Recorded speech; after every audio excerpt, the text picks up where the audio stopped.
I'd like just to make a few comments about the current state of the presidential race, and then we'll let you go.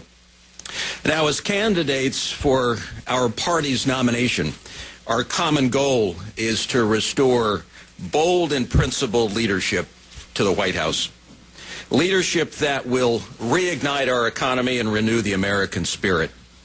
Yet rather than seeking to advance that common goal by speaking directly to voters about our ideas to rebuild America, this race has degenerated into an onslaught of negative and personal attacks not worthy of the American people and not worthy of this critical time in our nation's history.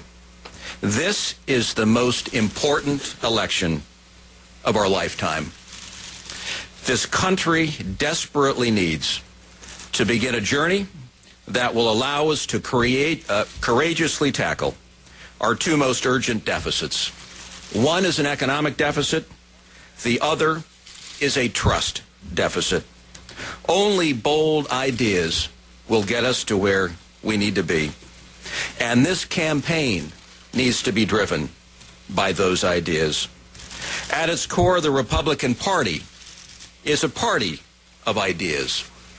But the current toxic form of our political discourse does not help our cause, and is just one of the many reasons why the American people have lost trust in their elected leaders.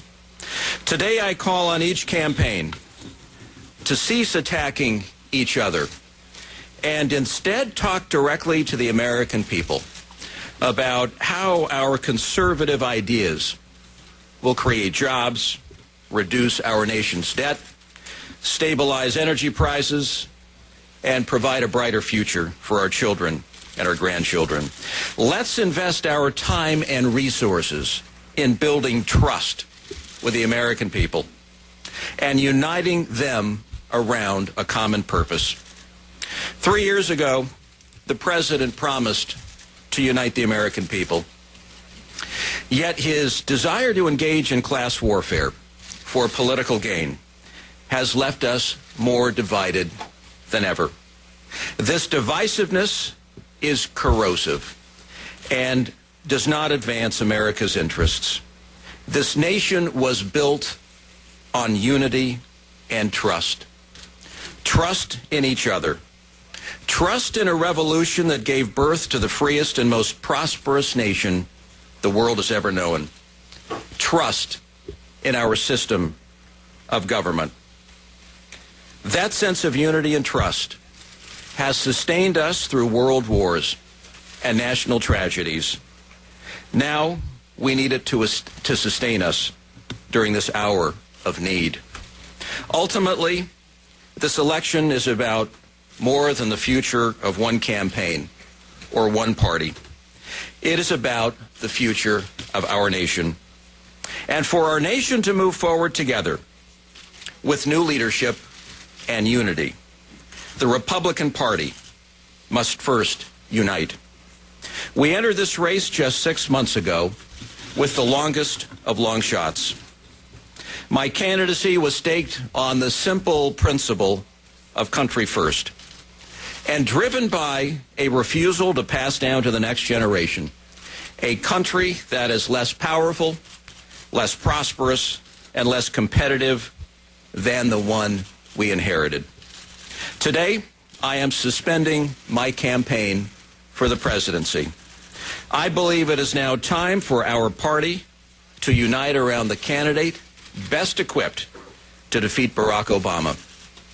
Despite our differences and the space between us on some of the issues, I believe that candidate is Governor Mitt Romney. As for the Huntsman family, we step down with an even greater appreciation for American democracy, which is fundamental to American values. After all the town halls and handshakes and meet and greets, we leave it in the hands of the people, and we respect the results. To our many staff, supporters, and volunteers, I offer my heartfelt thanks.